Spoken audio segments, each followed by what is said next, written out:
आज मैं अपने गुलाब के पौधों को कुछ फर्टिलाइज़र्स देने जा रही हूँ।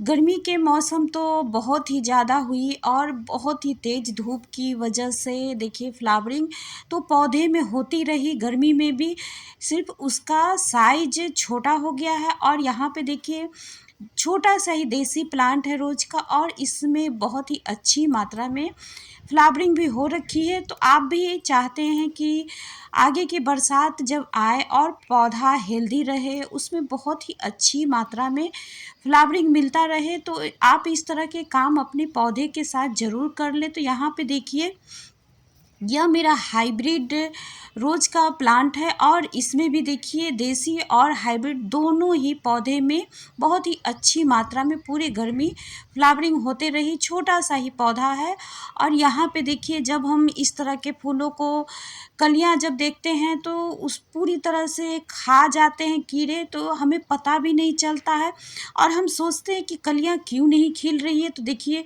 एकदम फूलों के बीच में पंखुड़ियों को ये कीड़े खा जाते हैं, और इस तरह से हमारे पौधे में जितने भी फ्लावर होते हैं या कलियां होते हैं, वे सारे खिलने से पहले ही गिर जाते हैं। तो देखिए इस बात का आप ध्यान रखें। इस तरीके को मैं शाम के समय फंगीसाइड बनाकर होममेड ज़रूर इन सभी पौधों पे डालूँगी।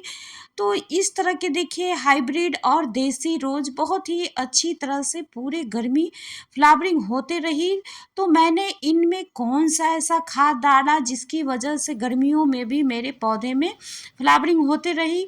तो चलिए पहले कुछ तरीकों को देख लेते हैं। सबसे पहले यहाँ पे यह हाइब्रिड रोज़ का प्लांट है, इसको मैंने देसी रोज़ पे ही ग्राफ्टिंग किया था। तो देखिए यहाँ नीचे बहुत सारे ही शकर निकल आए हैं, 4 शकर निकल गए हैं, और देसी होने की वजह से बहुत ही अच्छी मात्रा में बरसात के मौसम में इस तरह के शकर निकल जाते हैं, और हमें कब पता ही नहीं चलता है कि कब शकर बढ़ गया और जो पौधा है फूलों वाला वो ख़त्म हो गया। तो इस तरह के शकर को आप चेक करके ज़रूर हटाते रहें। तो यहाँ पे देखिए जितने भी शकर थे मैंने सभी को निकाल दिया है।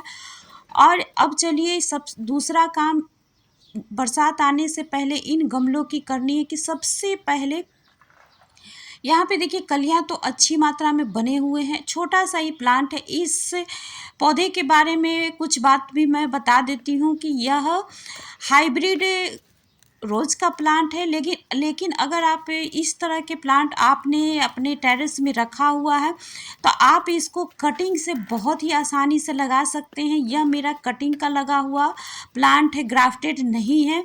और इस कलर के गुलाब को जब आप कटिंग से लगाएंगे तो सेम कलर का ही उसमें फ्लावर होगा। तो इस बात का आप ज़रूर ध्यान रखें। मेरे पास मदर प्लांट ही सूख गया और यह मेरे पास कटिंग का प्लांट बचा हुआ है। तो इस तरह से जब कटिंग को हम लगा लेते हैं तो एक पौधा हमारे पास बचा रह जाता है। और यहाँ पे देखिए दूसरा काम, इसके जितने भी खरपतवार हैं उसको निकाल दें। नहीं निकालने से जितने भी मिट्टी में पोषक तत्व होते हैं वो खरपतवार लेते रहते हैं और हमारा पौधा ग्रोथ नहीं करता रहता है। और जितनी भी अभी बरसात शुरू होने से पहले गमले में जितने भी पत्तियां सूख कर गिरती हैं और जो पूरी तरह से सूख नहीं पाती हैं, गलने लगती है पानी की वजह से, तो उनको भी चेक करके ज़रूर हटा दें।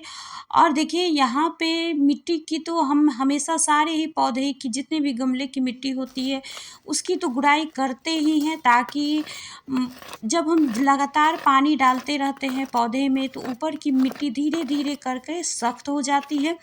तो जब हम बरसात आने से पहले इस तरह की मिट्टी की गुड़ाई कर देंगे तो मिट्टी हल्की होते चली जाती है और गमले में पानी का जमाव नहीं हो पाएगा। तो हमारा पौधा इस तरह से हेल्दी भी बना रहेगा और बरसात में ओवर वाटरिंग की वजह से पौधे को कोई नुकसान भी नहीं होगा। तो यहाँ पे देखिए मैंने मिट्टी को ऊपर कर दिया है ताकि मैं जो भी खाद डालूँ उसको मैं इसमें डाल सकती हूँ। तो उसके लिए सबसे पहले मैंने चाय पत्ती को लिया है, और यह मेरा यूज किया हुआ चाय पत्ती है जिसको कि मैंने धोकर पूरे 2 दिन की धूप दिखाकर पूरी तरह से धूप में मैंने सुखा लिया है। तो इस तरह से हम घर के ही चीज़ों को जब हम अपने पौधे में यूज करते हैं तो धीरे धीरे ही पौधे ग्रो करते हैं, फ्लावरिंग भी करते हैं और पौधे को कोई नुकसान भी नहीं होता है। दूसरा मैंने यहाँ पे 1 चम्मच एप्सम सॉल्ट लिया है, तो इसकी वजह से पौधे को मैग्नीशियम और सल्फर मिलेगा, जिसकी वजह से बहुत सारे पोषक तत्व पौधों को मिल जाएगा मिट्टी में, तो बहुत ही अच्छी मात्रा में फ्लावरिंग होगी और पौधे बहुत ही ज़्यादा मजबूती से ग्रो करेगा। तो अगर आपके पास एप्सम सॉल्ट ना हो तो कोई बात नहीं है, हमारे किचन में बहुत सारी चीज़ें अवेलेबल होती है जिनको कि हम कचरा समझ के फेंक देते हैं। तो यहाँ पे देखिए प्याज के छिलके को लिया है, एकदम से ऊपरी वाला यहाँ पे छिलके को आप ज़रूर लें। तो इस तरह से देखिए छिलके को हम छीलते हैं प्याज के और फेंक देते हैं। तो यहाँ पे देखिए छिलके को 2 से 3 घंटों के लिए मैंने पानी में डुबो कर रख दिया था। तो इस तरह से देखिए पानी का कलर चेंज हो गया है। आयरन, मैग्नीशियम और कॉपर जैसे बहुत सारे ही पोषक तत्व होते हैं जो कि हमारे पौधे के विकास में बहुत मदद करते हैं। और देखिए इस कलर का पानी निकल जाता है और आप इस छिलके का आप दोबारा भी यूज कर सकते हैं। अगर 24 घंटे के लिए रखेंगे तो और ज़्यादा अच्छी मात्रा में पोषक तत्व पानी में आएंगे। तो इस तरह से देखिए मैंने जो भी खाद डाला उसको मिट्टी में ढक दिया, कवर कर दिया और इस तरह से मैं सादे पानी को ना देकर यहाँ पे प्याज के छिलके वाले पानी को ही दे रही हूँ। तो इस तरह से जब हम पौधे को सारे न्यूट्रिशन दे देंगे तो बहुत ही अच्छी मात्रा में बरसात में भी हमें पौधे से फ्लावरिंग मिलते रहेगी। तो आप इस तरह का काम ज़रूर करें और अपने पौधे को हेल्दी रखें और ज़्यादा से ज़्यादा मात्रा में फ्लावरिंग लें। तो आप सभी का बहुत बहुत धन्यवाद।